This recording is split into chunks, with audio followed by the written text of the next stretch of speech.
Good morning, friends. After basic forces, we are going to be dealing with what is nature of physical laws.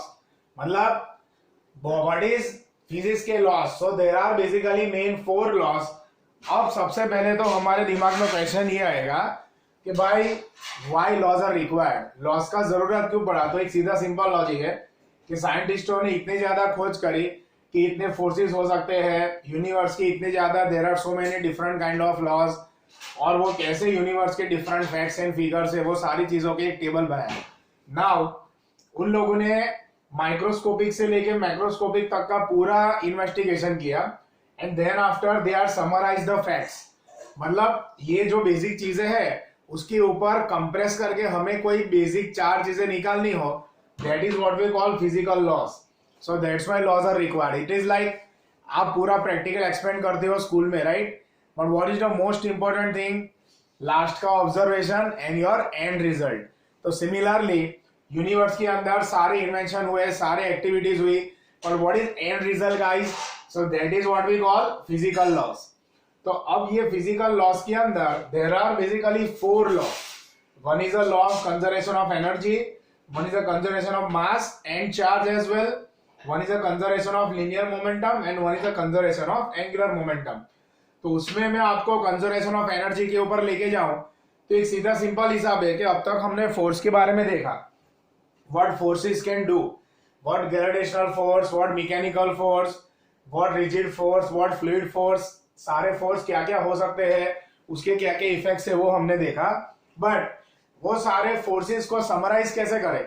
तो कोई भी forces कोई भी system के ऊपर अप्लाई करो, बट वो सिस्टम की total energy will be remain conserve. मतलब कोई भी ऑब्जेक्ट हो उसकी kinetic energy plus potential energy should be always a constant. Best example, free fall under gravity. Suppose कोई भी स्टोन है, आप ऊपर से ऐसे फ्री फॉल करवाते हो, तो स्टार्टिंग में जब उसको फ्री फॉल नहीं करवाया है, then at moment of time potential energy will be maximum guys.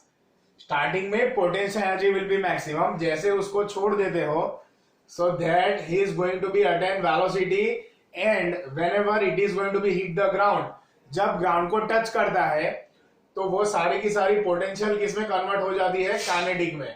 तो in short potential to kinetic, kinetic to potential, ये साइकिल चलती ही रहती है। तो जिसको हम बोलते हैं law of conservation of energy. दूसरा आपको मैं बेस्ट एग्जांपल दूं, suppose right now you are at your home, बराबर है? आप लोग अपने घर में हो, तो घर से बेड में से उठे तो आपकी एक एनर्जी होगी, that is what we call potential energy by virtue of your position. फिर कोई ब्रश करने के लिए आपने 2 कदम आगे बढ़ाए, so that is what we call potential to kinetic. फिर ऐसे घर में ही आप कितना एवरीडे टाइम में घूमते हो, जस्ट काउंट करना। सो वो पोटेंशियल से काइनेटिक में आपने कन्वर्ट करते गए एंड देन आफ्टर आपके बॉडी ने जरूरत समझी कि yes I should require some energy, तो वो लेने के लिए आपने फूड का सहारा लिया। तो फूड जो है उसके अंदर जो एनर्जी थी उसको हम बोलेंगे chemical energy, right? So now वो energy again stored into the ATP और वो आपको पूरा दिन चलाएगी। So that's why after certain moment of time we should require food. That is the reason that law of conservation of energy is everywhere. दूसरा ऐसा energy है law of conservation of mass and charge. मतलब in an isolated system total mass of the system will be always constant and total charge will be always a constant. That is what we call law of conservation of mass and charge.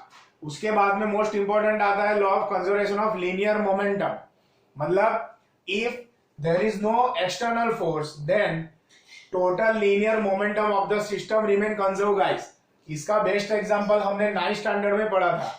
Like कोई भी जगह हम rifle ले और rifle में से bullet को ऐसे थ्रो करें, तो जैसे बुलेट को थ्रो करोगे so initial linear momentum should be equal to final linear momentum.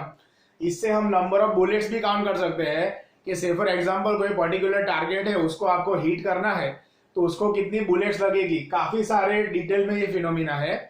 In 11th also we have very much in detail, but basic में अभी हमें ये समझना है कि without external force total linear momentum of the system will be constant. जैसा linear momentum है वैसा ही एक angular momentum होता है, but in reference with the theta. So you can say without any external torque, total angular momentum of the system will be remain constant. That is what we call law of conservation of angular momentum.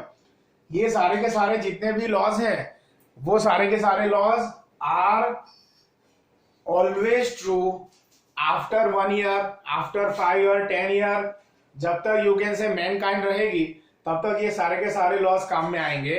So that's why this are called universal laws. Okay, and most important, जहां से ये basic में शुरुआत हुआ था कि starting में what is physics, then after उसका scope and excitement, then after technology society, फिर उसके ऊपर कौन कौन से फोर्सेस लगते हैं, देन आफ्टर वो फोर्सेस को कैसे एक जगह में समराइज किया जाए. So that is what we call physical laws guys. Okay, I hope you all agree. Thank you very much.